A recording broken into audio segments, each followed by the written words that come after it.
Hi friends, welcome back. Gyanvapi bombshell. Temple existed at the site of mosque. Large Claims, temple. हाँ ASI report. तो चलो video शुरू करते हैं. Video शुरू करने से पहले अगर आप चैनल पर नए हो और आपने अभी तक सब्सक्राइब नहीं किया तो जल्दी से पहले सब्सक्राइब के बटन और बेल आइकन को क्लिक कर लो ताकि आपको हमारे सारे न्यू वीडियोस के नोटिफिकेशन मिल जाए जैसे हम अपलोड करें. अगर आपको वीडियो पसंद आता है प्लीज लाइक एंड शेयर. चलिए शुरू करते हैं. हाँ तो साहब, पूरे देश को गणतंत्र दिवस की लाख लाख शुभकामनाएं. जब आज हम मिशन भारत से लौट रहे थे, वहां पर भी हमारा छोटा सा बड़ा शानदार कार्यक्रम हुआ.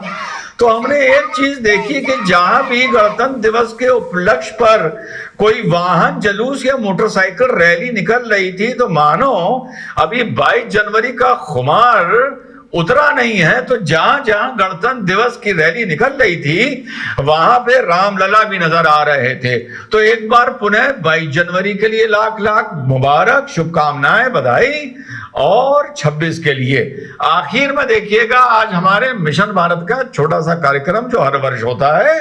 और बात करेंगे ज्ञानवापी के सर्वे की, जो आपके भाई ने आज से लगभग 27 महीने पहले एक वीडियो बनाया था जिसमें मैंने कहा था 2019 में मुस्लिम बुद्धिजीवियों की लखनऊ में बैठक होती है कोर्ट का फैसला आने से 1 महीना पहले, और ये लोग ये कहते हैं कि ये जगह हिंदुओं को सौंप देनी चाहिए. तब इस दिन मैं बहुत हंसा था. मैंने कहा था इनको अकल आई मेरी अकल के 16-17 साल बाद. तो सौंपी क्यों नहीं? साथियों, आप लोगों सौंपी को तो नहीं बता अभी रहा तक. हूं, आज भी वक्त है. आज की फिर इस वीडियो की डेट याद रखना और भले गालियां दो. मथुरा काशी को लेके सम्मानजनक तरीके से समझ हाजिर हो. बाबा विश्वनाथ बनाम ज्ञानवापी मस्जिद, एक तो नाम ही अजीब है ज्ञानवापी, ठीक. समझ को जीतने दो और इसका कोई सम्मानजनक समझौता कर लो.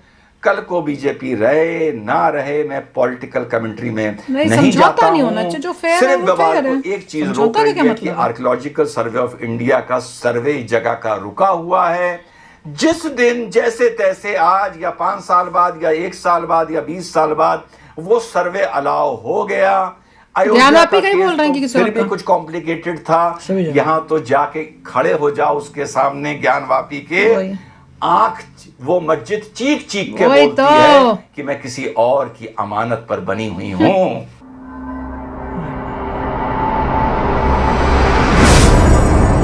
समझौते का मतलब ये समझौता तो अब होता है जब दोनों इक्वल नमस्कार, सत श्री अकाल, अस्सलाम वालेकुम. कैसे हैं जनाब? तो मुंह से निकली बात आज से 26-27 महीने पहले ऐसे ऐसी बातें तो देखो मुंह से आज फिर मेरे साल निकल रहा था. बहुत सालों से करता आया हूं, पर 26-27 महीने पहले मैंने ये जो वीडियो डाला था, जो आप लोगों को निकाला, मैंने कहा था कि ज्ञानवापी के बवाल को सिर्फ एक सर्वे रोक रहा है. वो सर्वे चाहे साल बर्बाद हो, 5 साल बाद हो, 20 साल बाद हो, निकल के उसमें यही आएगा कि ये मस्जिद किसी और की अमानत पर बनी है. पर मुझे क्या पता था कि लगभग 2.5 साल बाद ही या उससे भी सब यही सोचे थे बड़ा टाइम लगेगा, कभी आएगा ही नतीजा. रिपोर्ट भी आ जाएगी. जो लोग मेरे साथी नए जुड़े हैं उनको बता दूं, और जो पुराने हमारे समर्थक, चाहने वाले और गाली देने वाले, उनको तो पता होगा कि जब ये वजू खाने की लड़ाई शुरू हुई तो एक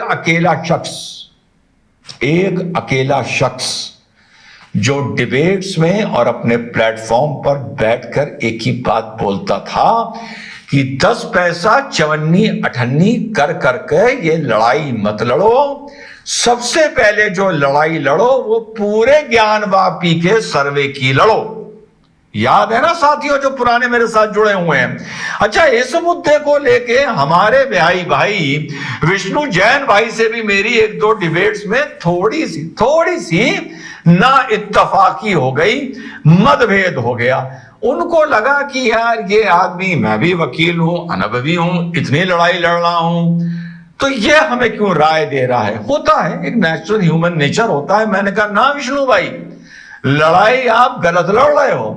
लड़ाई आप वजू खाने की ना लड़के आप पूरे प्रांगण की लड़ो. पूरे का हो सकता है मेरी बात कहीं उनको समझ में आई हो इस नाचीज होना की, चाहिए। हो सकता है उनको भी सेंस प्रिवेल करी हो, उनकी भी एक अपनी पोइट्री है, बुद्धिजीवी अधिवक्ता हैं वो, उनके पिताजी और भी लोग होंगे।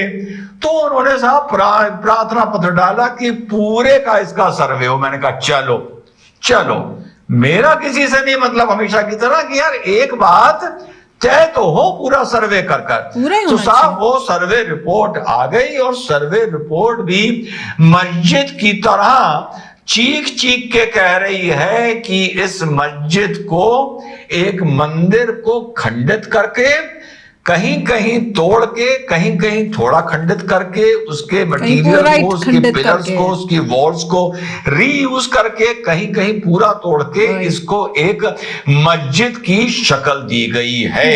तो नीचे से 500 साल बाद चीज निकली है, वो मंदिर ही है।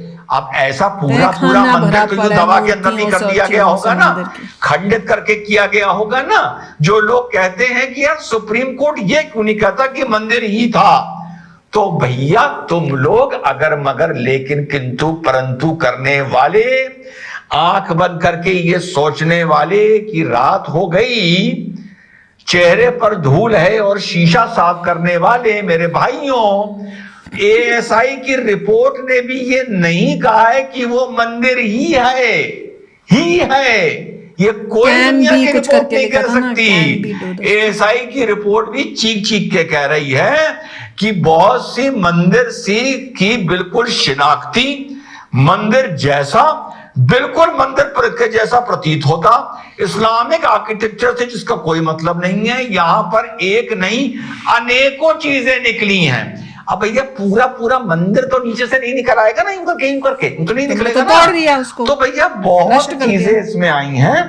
कंक्लूजन ये कहता है कि based on scientific studies, survey carried out study of architecture remains exposed features, यानी जो चीज की फीचर्स नजर आ रहे हैं, and artifacts, inscriptions, art and sculptures, it can be said that there existed a Hindu temple prior to the construction of the existing structure.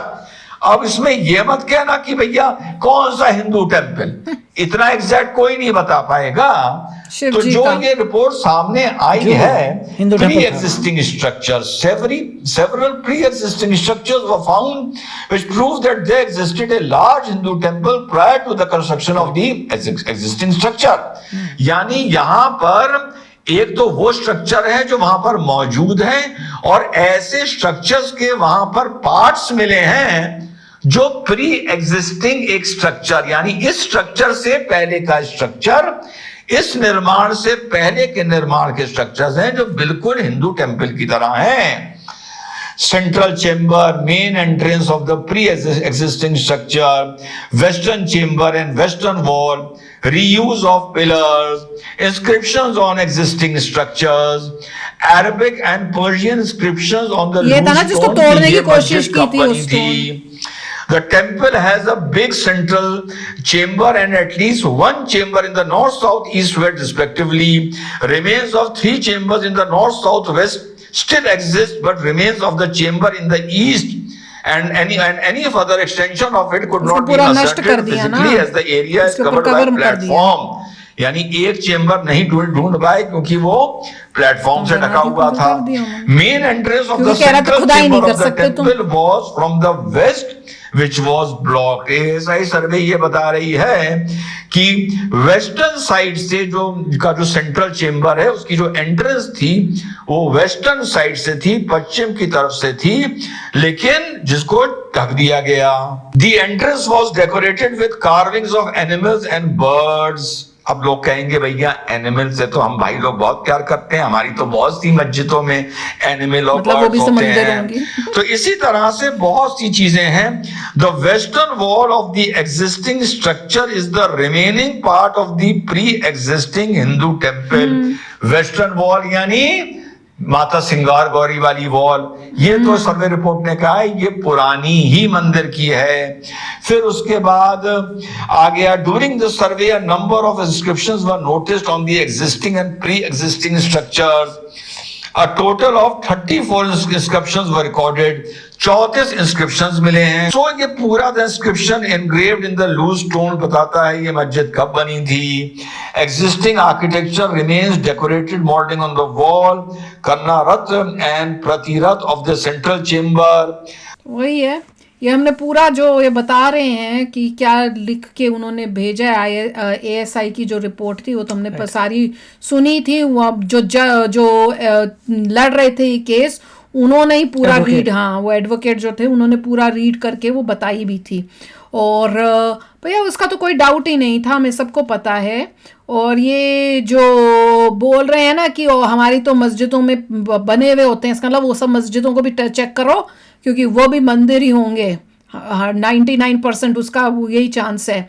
और मैं इस वीडियो में यही सोच रही थी कि जब हम ताजमहल गए थे ना, वो तो एक पार्ट तो मैंने बता ही दिया था कि जो हम ऊंट की सवारी जब की थी तो मैंने जो कर रहे थे, चला रहे थे, उनसे पूछा था तो उन्होंने बोला नहीं था, वो घबरा रहे थे। पर उसके बाद मैंने कहा नहीं बताना चाहो तुम मत बताओ, पर क्या ये भी मंदिर को यहाँ कुछ उस टाइप से करके किया गया है?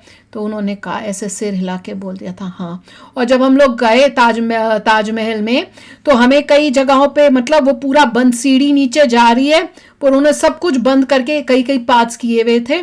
और उसमें कई जगह पे आपको दिख रहा था कि कुछ पड़ा हुआ है वहां पे, सामान समून टूटा फूटा वाला। तो लग रहा है कि ताजमहल का, भैया बताना कंफर्म करो, ताजमहल भी मंदिर से है। कुतुब मीनार को भी बोलते हैं, वहां पे भी। देखिए पॉइंट यही है कि मैं तो ये कहूँगा कि जो एग्रेसर्स बाहर से आ रहे थे, कितना कुछ तोड़ा है यार, वो उनका देखने का तरीका गलत था। अगर मान लीजिए, ये लॉजिकल बात हो रही है, अगर मान लीजिए किसी का एक कंट्री में एक रिलीजन है, दूसरा बंदा बाहर से आ रहा है अपना रिलीजन लेके, वो उस कंट्री में जाता है, उनको बताता है कि देखो मेरा ये रिलीजन है। अगर वो लोग चाहें, उनको ग्रेट लगे तो वो कन्वर्ट होकर दूसरे रिलीजन में आ सकते हैं। मगर अगर वो आके बोलता नहीं, मैं तुम्हारे रिलीजन की हर चीज़ को तोड़ूंगा, नष्ट करूंगा और फिर कहूँगा अब जो रिलीजन बच गया मेरा ही है, अब तुम मेरा फॉलो करो, तो इसका मतलब उस जो किंग जो आ रहा है उसकी साइकी में प्रॉब्लम है, उसमें कुछ ज़बरदस्त प्रॉब्लम है। वो कॉन्फिडेंट नहीं है अपने बारे में, वो कॉन्फिडेंट नहीं है क्योंकि वो जोर ज़बरदस्ती से कर रहा है। और लोग जो हैं अब उनको देखना चाहिए कि जो भी राजा था वो गलत था, और उनको उन्होंने फोर्स करके तुम्हारे जो पेरेंट्स के पूर्वज थे उनको भी ऐसी जोर जबरदस्ती करके कन्वर्ट करा दिया। अब तुम लोगों को वो कहानी भूल गई है इतने बाद, और तुमको लगता है कि तुम बड़े उन्हीं के हो। तुम्हें नहीं पता तुम्हारे लोगों के साथ, तुम्हारे ही बाप दादाओं के साथ पता नहीं क्या क्या किया होगा जिसकी वजह से उन्होंने ये किया। पॉइंट ये, अगर लॉजिकल इंसान वही सोचेगा कि पहले ये था, बाहर से आया, उसने इतना बुरा काम किया, तो अब ये रिजल्ट हो रहा है। और तुम उसी गंदे इंसान के साथ खड़े हो रहे हो जिसने तुम्हारे पूर्वजों के साथ पता नहीं क्या क्या करके उनको जबरदस्ती कन्वर्ट करवाया था। यही पॉइंट है। कितनी मतलब क्या क्या चल रहा है दुनिया में, हमें तो समझ ही नहीं आती है। और इतना अन्याय हो रहा है, इतना अन्याय दुनिया में, भैया जी। लॉजिकली सोचना चाहिए, मगर यही है जो लोग लॉजिकल नहीं है, उनको किसी भी इंसान ने जो अभी जिंदा उसने कुछ नहीं किया इसमें। सिर्फ ये है कि जो बाहर से किंग आ रहा था, भाई उनका भी राजा ने प्रॉब्लम क्रिएट की। प्रॉब्लम तो उसने की, पर अभी के लोगों का क्या फॉल्ट है कि वो सच को सच मानना ही नहीं चाह रहे।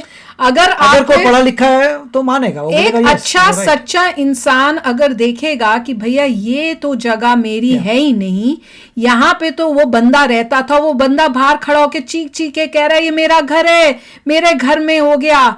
वो बंदा अंदर घर में बैठ के बोल रहा है नहीं मेरा ही घर है, तो उसकी भी तो फॉल्ट है। उसको बोलना चाहिए हाँ भाई ये तुम्हारा ही घर है, हमको हमारी जो पढ़े लिखे इंसान है, आई होप कि वो लॉजिकली देख रहे हैं। एग्जैक्टली, वो जो समझदार होगा वो तो यही बोलेगा कि भैया नहीं मेरा घर नहीं है, मैं तो किसी और के घर में रह रहा हूँ, मेरी तो गलत बात है, ये तो मेरे को नहीं मैंने सीखी हुई, ये तो गलत बात है, गलत काम कर रहा हूँ, ये तो आप ले लो, मुझे भी शांति से नींद आएगी कि कल को कि भैया मैंने ठीक काम किया है। चलो भैया अब आप ही शेयर करना अपने थॉट्स। चलते हैं, मिलेंगे नेक्स्ट वीडियो में बहुत ही जल्द। Till then take care and bye bye. तो अगर आप मेरे इस चैनल पे नए हो तो जल्दी से सब्सक्राइब के बटन को हिट करो और बेल आइकन को क्लिक करो ताकि आपको मेरा जब नया वीडियो मैं लगाऊं आपको उसके बारे में जल्दी से पता चल जाए।